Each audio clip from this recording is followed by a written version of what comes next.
Okay. Can So you I'm with Yemima what that is? Yes. Raya is going to explain what Limudei Yemima is. It's something very special, something very unique. And I think I'm going to leave that with her. So we're just going to get the show on the road, and I'm going to call on Reuven to begin with, and he will talk to us about his vertical garden and his growth. And I think that there's a level of personal growth here as well. Okay, so Reuven, notice the background, okay? This isn't his house. I'm actually sitting in my house, which I don't normally do. I usually sit in the clinic, but the internet's too poor. Have a look where Reuven is, okay? Let's see. Okay, take it away, Reuven. All right. So my name is Reuven Marriott. I'm originally from London. I lived in Florida as well for 5 years, but I've been in Israel since 2014. Went to different yeshivas, as in Lagush and in Otniel. I served in Golani for 2 years, and then through a whole bunch of different things, ended up getting into farming.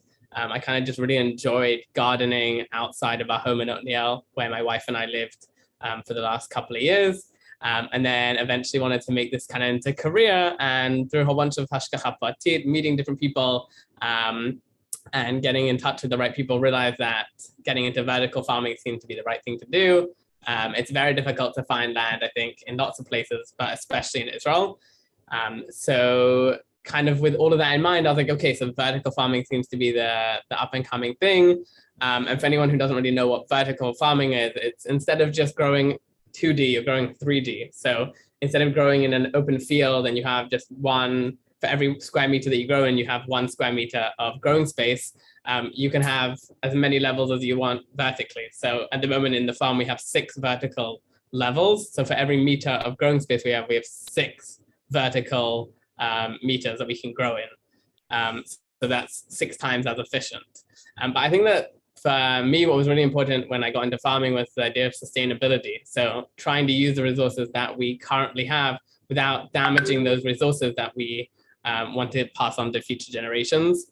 So in terms of like agriculture and how we use different resources, lots of agriculture today is all about using chemicals and using sprays, pesticides and herbicides and things like that.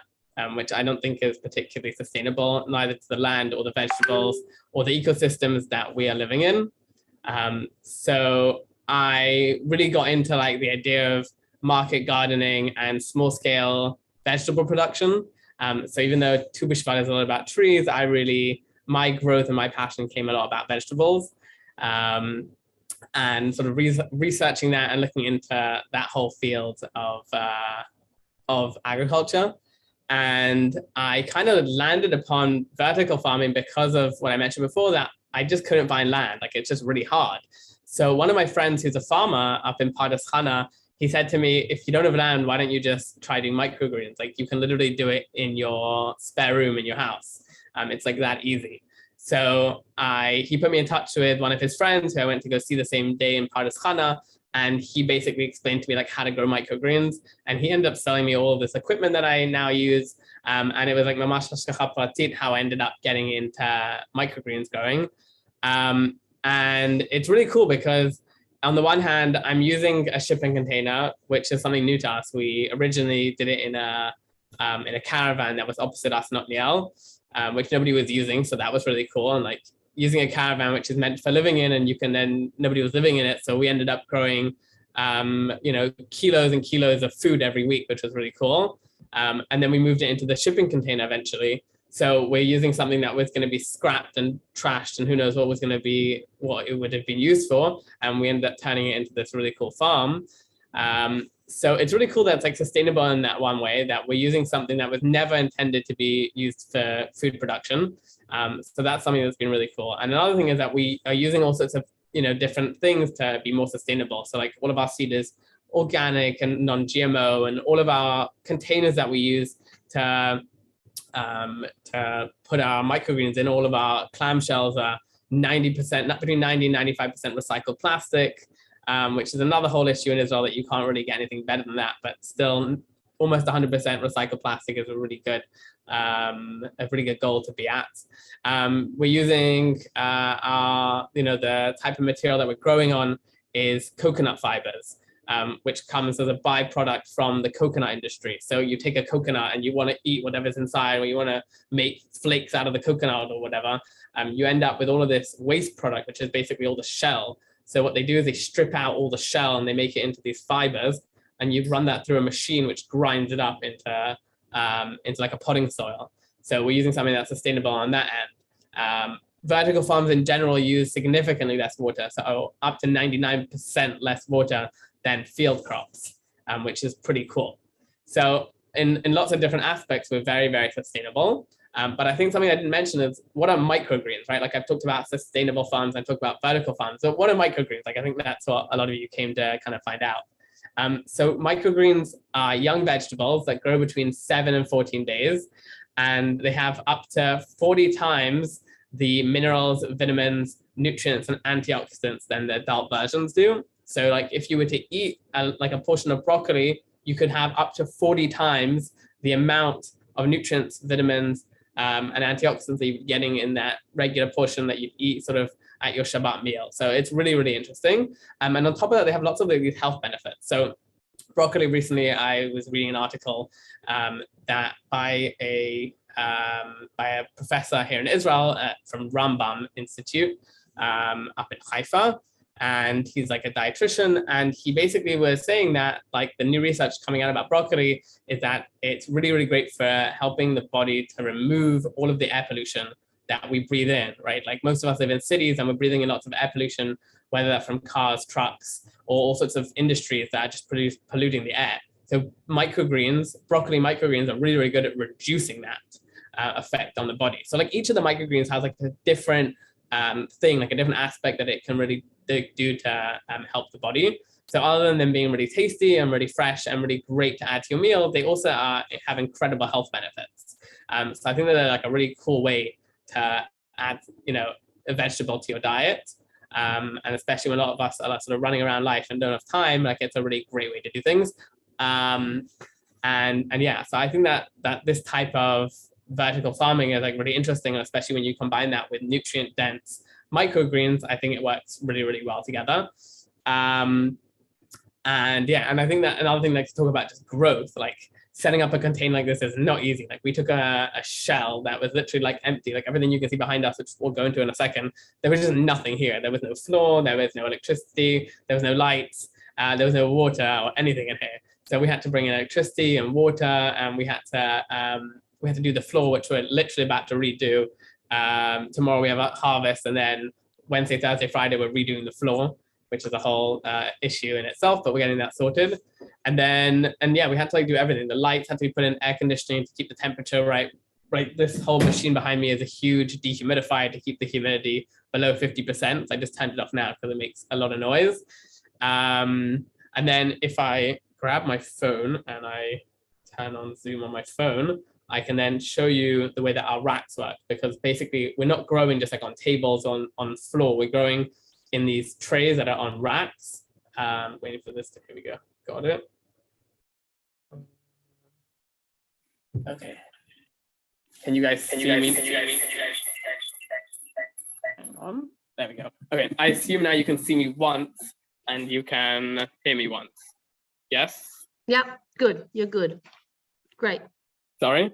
You're great. Continue. Okay. Perfect. There we go. Okay. So now that we're moving further back into the farm, what I was standing before was kind of, this is kind of where we start our work. So like we have a sink over there, and we have another table over here, which is where we do lots of planting and harvesting and things like that. And then I have my trusty whiteboard, which I use to know what I need to harvest and what I need to plant and things like that. And then as we move back over here, we have the dehumidifier, which I mentioned before. It's huge. It sucks like 160 liters of water per day. It's massive. And we have, this is water. We have water coming in over here. We also have another one by the sink.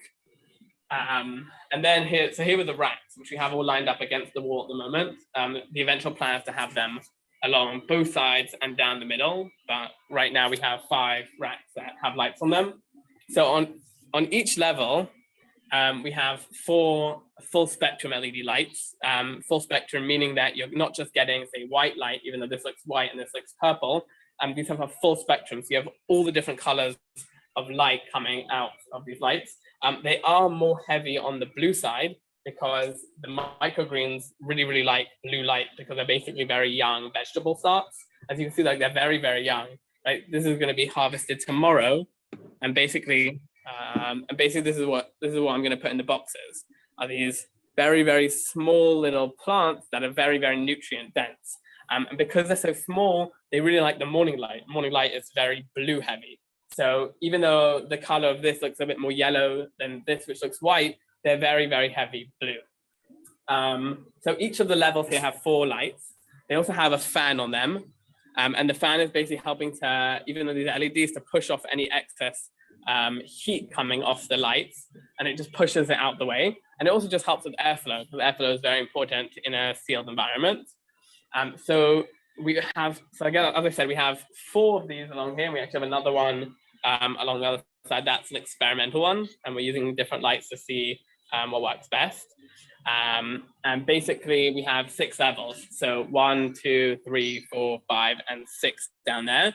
And then also each level basically has a different variety. So down here you have, I don't know how well you can see this, but this is Ramba radish. This is kale. Up here you have pea. Over here is broccoli. This is our weekly special, which we've now started doing. Maybe if I move it out, you'll be able to see it better. This here is pak choy. Oh, wow. And then the final one here is China rose Reuven, radish. but they don't look like the vegetables. It doesn't look like the bok choy or whatever that we're used to seeing, because they're baby. They're so Sure. they're micro. I want to ask you, we've got a lot of questions. People want to know about Shemitah. Okay, that's Sure. one question. And also about bugs. Is it bugless? Because we know broccoli could have a lot of issues with bugs. So if you could address those, we'd appreciate that as well. Sure. Thanks. Okay, I just wanted to show a couple quick things and then I'll address those questions. So this is how we box our microgreens. This is the large box we have. It's actually we've recently purchased some smaller boxes with the same weight amount that we had before in order to reduce our plastic consumption. But this is how we package them. This is the Ramba radish. And then the other thing I wanted to show is our recent thing that we started doing, which is wheatgrass. It's something new that we have started to do. Okay, and then we had 2 questions. First is Shemitah. So the way that Shemitah works for us is because everything here is grown detached from the ground, right? It's called a detached platform, or matzah menutak. So because of that, basically everything here is Shemitah free.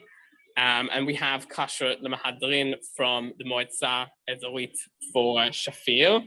And they're the ones who sort of certify that. And that's kind of in hand of Shemitah. So basically there's no issue with Shemitah when it comes to vertical farms. And then the other question was about bugs. So microgreens in general don't have bug issues. They don't have bug issues. And because we're growing them in a sealed container, in a sealed unit, doubly, we don't have any bug issues. We have had tests done and we've come back clean on all accounts. So there's been no issues with that. And yeah, they're great. I mean, I have friends who grow them. My original person I talked about in Pardes Chana, who gave me the idea of trying to get into microgreens, was growing them outside. And he said he doesn't have any bug issues either. The main issue that he was having was actually birds coming in and pecking at them. But we're in a sealed unit, so we don't have those kind of issues. And yeah, it's literally sealed. Like there's nothing coming in or out of my container. We have bug netting up on the door, which is closed 99.9% of the time anyways. And yeah, I think that kind of answers the question. If there are any other questions, love to answer them. Okay. So we want to know, people want to know whether your products are available in Bet Shemesh and in Telstone. Bet Shemesh, yes. We come to Bet Shemesh every time we do a harvest, which at the moment is every other week. Telstone, potentially as well. They should get in touch and we can try and make something work. Okay. Ma'ale Adumim. Yes, we do come to Ma'ale Adumim. Okay, so people will be in touch with you, I imagine, from here. Okay, and tell me, as far as nutrients and stuff goes, like alfalfa, somebody asked about alfalfa. So alfalfa is a good one. I've had alfalfa come up a lot of times from a lot of different people. I personally am not the biggest fan of it. I think that broccoli is a much more tastier microgreen and also is a much more healthy microgreen. I think alfalfa for some reason is just being touted as like that really healthy one. But when it comes down to it, I think broccoli is even more healthy. And then another thing is alfalfa just doesn't grow well. So I personally haven't grown it in the context of selling it. I've grown it myself and I personally don't like it. So I prefer to push people more towards broccoli, which I think is a better microgreen. Okay, terrific, terrific. Lovely, thank you. Gosh, that's totally fascinating. I mean, you have to be so well versed. You have to understand the light and the nutrients and building and so many different areas. So kol hakavod to you. And it's all about, that's what life's about, is like taking whatever situation we land in and making the best of it and seeing it as an opportunity. Really amazing. Right. So we see that you've done that. Okay, terrific, terrific. So we're going to go now. I'm going to call on Raya. Yeah, absolutely. Okay, we're going to call on Raya. And I have to tell you that Yemima Studies holds a very special place for me. I mentioned before, but it's also because Yemima had a special Tu B'Shvat Sikha, a drasha. I don't know even what it's called. And I wrote about it a little bit, but it's like, I don't know, it's about 6 years since I studied Yemima, but it's still in my mind because it was just so meaningful. You know, that I remember clearly, you know, that time when this plant is underground, it's just a bulb and we think it's a nothing. And that's the time that it's really growing, but quietly.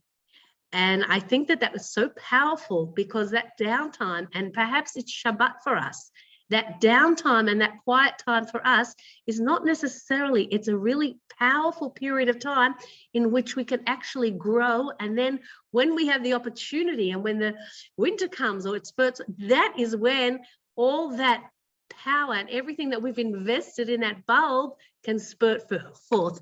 But I'm going to let Raya take it away and tell us about Yemima Study so that to broaden our information. And yes, you're going to get contact information for Reuven and for Raya, and with all the specials that we're going to be offering everybody at the end, it's all, you're going to receive everything in an email, a follow-up email. Okay, Raya, unmute. Okay, thank you, Gila, and thank you, Reuven. It was so fascinating. I want to be there in Othniel and see it myself. So maybe I'll come visit. It's okay. So my name is Raya, and right now I'm pretty far from Othniel and Israel in general. I'm in the Dominican Republic right now, which is a third world country. So as I said to Gila, if the internet cuts out, that's a third world country. So I hope, Bezrat Hashem, I'm here. So I'm 42 and I'm married to Ariel and we have 2 beautiful children. We're kind of on a medical journey for my son. This is why we're here now.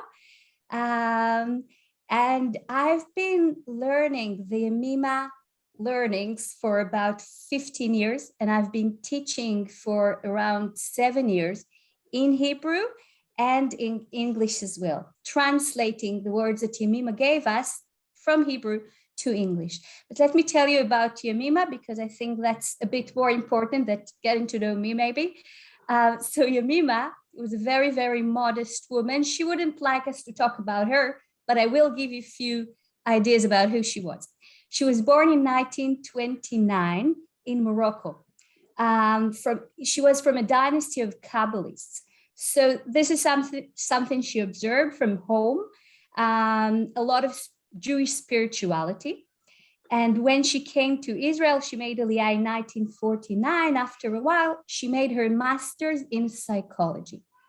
So her teachings is a combination of the spiritual ideas, spiritual Jewish ideas, and some very common psychological concepts. So it's a combination of those two, spiritual Judaism and modern psychology combined together. And of course, with her spiritual knowledge, it's a very, very, I don't want just to keep us in the spiritual level, because Yemima is the opposite. It's talking about very high spiritual ideas, but it's taking them down to the ground. And we are in Tu B'Shvat. In Tu B'Shvat, that's the idea of the connection between Adama and Shamayim, right? Ground and heaven. We want to be connected all the time. And this is what Yemima is doing. She's taking high spiritual ideas or modern psychology ideas and giving us tips of how to become happier in our life, more content in our life. And she's doing it through, she passed away 23 years ago. And she was teaching. People came to her and she was talking about certain topics, every time something else. And thousands and thousands of people came to her. And after she passed away, before she passed away, she asked her students to keep on teaching. And if you're in Israel, you probably heard the word Yemima more than once. So now it's available in English as well. So it's terrific and I'm learning with a few of her very, very close students. She told them to keep on teaching and they told me to teach her learning. So very, very special. I want to share with you now a small shi'ur that she gave us to Tu B'Shvat, and Gila touched one of the aspects of this class that Yemima herself gave for Tu B'Shvat many, many years ago. So am I a co-host now, Gila? Can I share? Okay, so I'm going to share my presentation with you. Can you all see it? Can you see the presentation now? Good. Okay, so let's talk about Tu B'Shvat. You know, Yemima really loved gardening. She loved plants. She loved taking all sorts of examples from nature all the time, because we can learn so much of just observing what is going on in nature. And she was speaking about the law of growth. And what is the law of growth? So let's go step by step and see what is the law of growth and what we can learn from the law of growth to our life. So, you know what happens when you put a seed in the ground? What happens to the seed? You can nod your head, okay, because you're all muted. So just think, what happens to the seed? You know, it is rottening. This is what happens to the seed when I put it down in the ground. And I may think that rottening is a very bad way to go, right? A very bad direction, but no. Rottening in the ground is the first step of growth. And not only that it is rottening and it's fine, it must be in a dark place. This is why I put it underground where no sun can come in. You probably know this feeling that sometimes we feel in a very dark place. But you know what Yemima is telling us? Being in a dark place is sometimes means that a step away, we need to be just a little bit more patient and growth will come. And you know, she's telling us that growth will come. So first thing about the law of growth is to be patient, because one day, all I can do, you know, with the seed is put it in the right soil, give it the right amount of water, maybe put it in the right angle to the sun, but there's nothing more than I can do. I just need to be patient. But after all this patience, one day I come to the ground and I see a sprout. I see a sprout coming. What does that mean? It means that something out of sight, a change happened, even though I couldn't see it. So change and growth takes time. But sometimes we are so impatient with this relationship. I don't think I can do a tikkun in this relationship. I don't think I can do any repair on this midah that I have within me. or with this child, or in my job, wherever. But you know what Yemima is telling us? You do what you can do, be patient about it. And out of sight, something will happen. One day you will see a sprout, but keep on working. Keep on believing that you can make a change, because change happens with patience. But it's not enough just to wait for this thing to come, because someone needs to put the seed in the ground, right? And in Tu B'Shvat, this is exactly what we are doing. We sing Kach Holchim HaShotlim. In Tu B'Shvat, in Eretz Israel, we plant saplings in the ground. Why? Because we need to do something in order to create a change. We should pray. We believe that Hashem loves us, but we need to do something for ourselves, right? We get help if we help ourselves. And in order to make this change, we need to put the sapling in the ground, or we need to put the seed in the ground. And another thing, very, very important thing about the law of growth, we can learn from the word netiot. Look at the word netiot. You know what other word I can find inside this word netiot? Planting. The word is ta'ut. When you look at the word netiot, planting, it has the same root, the same shoresh as ta'ut, mistake. Why? Because I need to do, I need to make, I need to be creative. And I need to know that along the way, I'm going to make many mistakes, a lot of mistakes on the way. Why? Because I'm a human being. I'm not perfect. Only Hashem is perfect.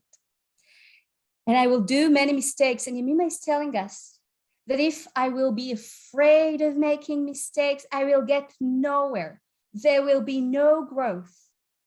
Because while I'm creating, while I'm doing, I will be making mistakes. Being afraid of a mistake is being frozen. Being frozen meaning that nothing will happen. So let's go and repeat what Yemima is telling us about the law of growth. So she's telling us to be patient, because change takes time. Growth takes time. Pray, believe. All this is good, but remember that you must do, and it's okay to make mistakes. Yemima is telling us, make and do and create as much as you can, wherever you can, and be sure that you will have many mistakes, and it's okay. And it's part of the process of growing. So I wish us all to grow and to be patient about it, and to pray for the change and to do for the change until we see the sprout. And we all have this inside of us. We can all see our sprouts coming to the word and bringing our light to the word. This is creating. We all have our special light, and to bring this special light, you need to create, you need to be creative, you need to make a change. Thank you. Lovely. Wow. Thank you. Stop the sharing. Wow, that was amazing. That's amazing. Thank you so much. It's very special to be able to have in such a short amount of time, a little shiur, which we can really all take away and have a glimpse at what this Yemima study was. I want to tell you, when I studied with somebody who actually had learned under Yemima herself. And she said one time, all the press came, they wanted to see who this Yemima Avital is, and they wanted to understand, and they were filming her, which she didn't like. And there wasn't just one camera there was a whole lot, and we're going back over 20 years. None of the film worked out. None of the recordings worked out of Yemima. It just wasn't something that was to be recorded in that way. And one of Yemima's approaches was people need to write. I used to go to those lessons and write. My hand would be stiff when I came out, but it was special. Anyway, that was amazing. And I think, you know, we can bring it all together when we talk about, Reuven talked about him growing the vitamins, and Raya's growing certain nutrients, sharing with us so that we could really develop our body.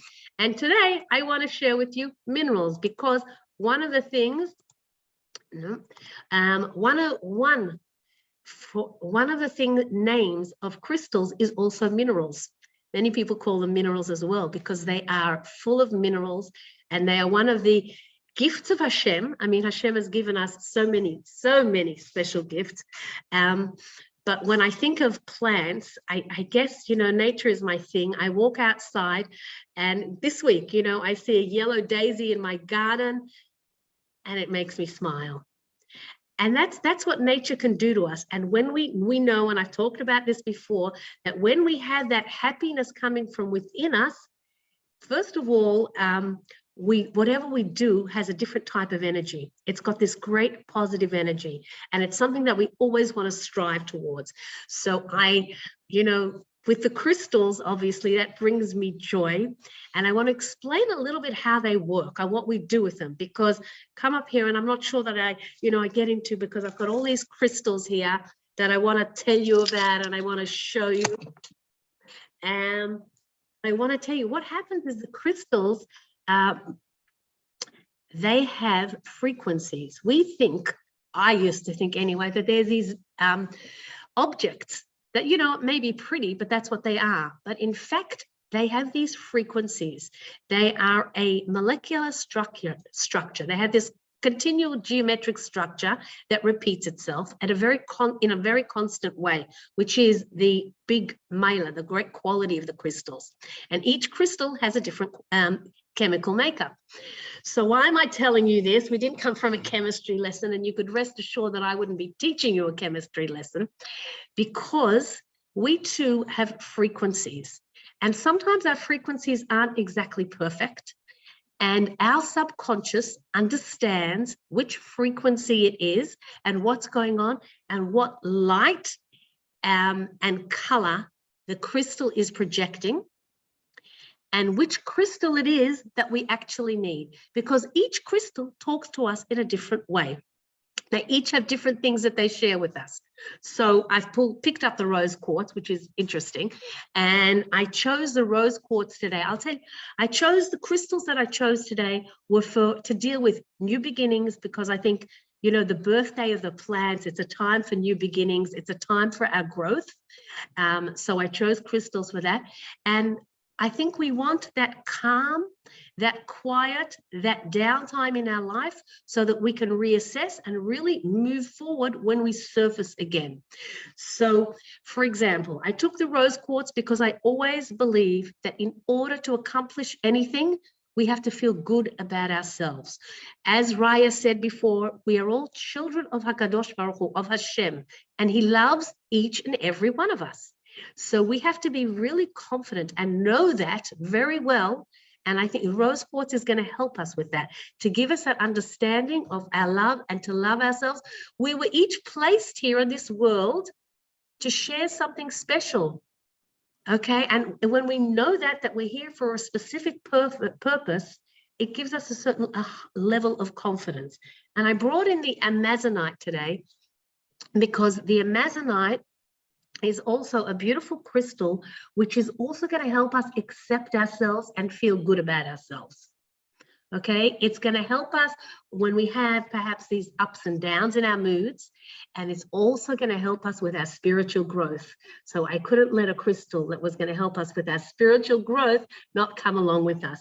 And I'll tell you the truth, the amazonite is one of the stones, I think it's really pronounced Amazonite, is one of those beautiful crystals that is with me all the time. And perhaps it's the element of the spiritual growth, or perhaps it's also, I'd like to think, it's the element of authenticity. This is known as the stone of authenticity. It keeps us saying or trying and helps us so that we can say what it is that we want to say. Always we want to say it in a nice way, obviously, but we can be true to ourselves. So that's a very important thing. I wanted also to relate to the time of year. So I bought a stone with which actually is not one of my favorites. Okay, and this is called the jasper rainforest. Okay, and it's for us when you feel like just going out into the forest and having a break. I just feel like getting out and having that break and having some time out. That is where it's going to help us. Okay, this is also for somebody who wants to upgrade a little bit in their life. You know, sometimes we decide, I want to move on. I really think I could do better than I'm doing now. And this is going to be helpful. Okay. And then there's another really amazing one called the moss agate. Hello, this is like seriously nature. It's crystals, it's moss, it's plantation, etc. Okay. And this, the moss agate, I want to bring it close to you so that you could really see it. Okay, it helps us to create contact with plants and minerals. So I thought that was like amazing. I said that I have to bring today for sure. It's also used in agriculture to encourage the growth of plants. So Reuven, if you're looking to know which crystals are going to help you, the moss agate might just be the one for you. There's another one called the crystal generator, which I put near the my flowers. Take the point and put it near my flowers because it like helps them grow as well. This is also, by the way, the moss agate is also very good for the absorption of calcium and helps us not to lose brichat sidan, so that the calcium doesn't escape. Okay, those are some of the things. And then we're talking about new beginnings. Have a look at this one. This is an unusual stone, and I've got it in a broken form as well, so that you could see it. This is called the desert rose, or Shoshanat Hamidbar in Hebrew. And this desert rose talks to me about somebody who's got lots of different things open in their mind. They're thinking about this. They've got lots of different, have a look at the circles here. Lots of different circles, or as we'd say it today, lots of different windows open in their mind. So it's hard, a little bit difficult to concentrate because there are so many things open, but it's going to help you to have more calm and focus on what you want, and with a new beginning. And that's what I thought was very beautiful for today, because Tu B'Av is the time of new beginning for the trees and the new year for the trees, as in if we're counting the orla, etc. But that's not my thing. Okay, but that's going to be really helpful for us as well. And it's also going to give us a certain amount of calm because of all those different thoughts that are going on in our minds. And here, the last one that I want to discuss today is called the abalone. Abalone, as you'll see, or I hope you can see, okay, has a look of a shell. And it's at this, okay, this is the type of stone. Okay, we're going to, if you think about it, it's going to just give you calm when you look at it, because it reminds us of the beach. It reminds us of the sound of the beach, of the waves, of the water, that relaxing, calming type of sound.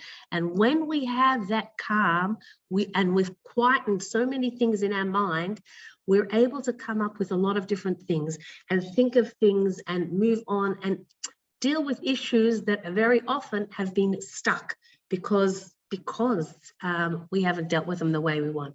There's a lot more that I want to tell you about the crystals, but I want to respect everybody's time.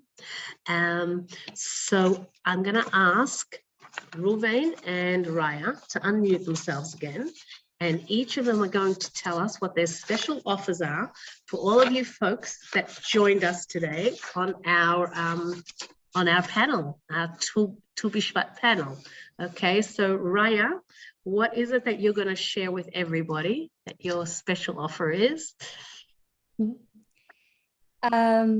Thank you so much, Gila, for this opportunity to be here. I really feel the love from everyone here. It's like Zoom can actually connect us with love. It's amazing. And I guess the crystals and the microgreens and everything. So thank you so much.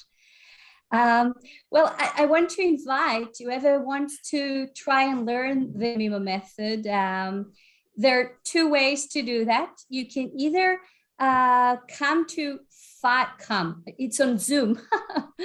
I invite you to 5 lessons free of charge, no obligation at all. So you can taste the Yemima learning, full shiur, full class.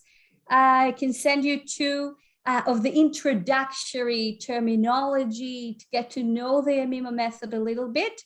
And then you can join the ongoing class of the Yemima. It's women, very, very special group who joins every week to learn together and to grow together and to share and to listen from others about their growth. And we see how many things are connecting us and how much we can learn from each other and from Yemima words, of course.